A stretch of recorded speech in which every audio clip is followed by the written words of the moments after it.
Böyük əxlaq alimlərinin birinin uşaqlarının xatirəsində yazır, deyir, mən uşaq idim,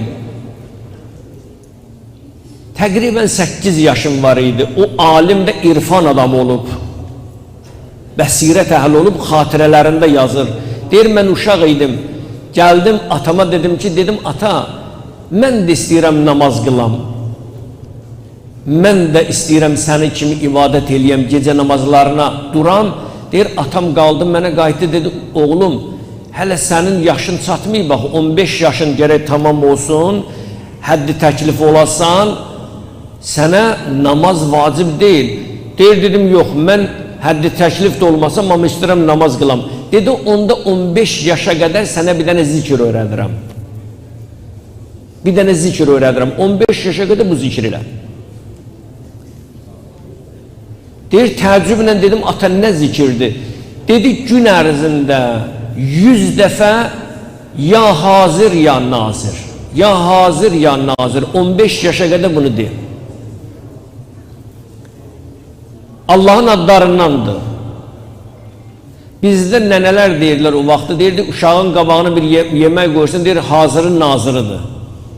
Belə bir söz var idi qədimdə, hazırın nazırı. İndi gənclər bilmirəm bunu bilir ya yox. Mən də dərk eləyə bilmirdim hazırın naziri. Deməmiş, hazır hər yerdə Allah hazırdır və nazir də hər yerdə görəndir. Allah hər yerdədir. Allah üçün məkan təyin eləmək olmaz. Və bir də nazirdir, səni görür. Hərəkətlərini görür. Sənə şah damardan yaxındır. Deyir, mən bu zikr eləmişdim, bir il keçmədən, hələ bir il keçməmiş, baxdım, gördüm, qəlbimin içində bir parıltı var. Baxdım, gördüm, dünyaya 9 yaşda baxmıram, 90 yaşında kişinin gözü ilə dünyaya baxıram. Bu dünyanın bütün nazı neyməti mənim üçün heçə çevrildi, puça çevrildi. Bir dənə zikr insan həyatını dəyişir. Əgər sənin oxuduğun, dediyin zikir ixlasdırsa səni mərtəbəyə qaldıracaq. وَرَفَعْنَاهُ مَكَانًا عَلِيًّا Səni yüksək məqamlara qaldıracaq.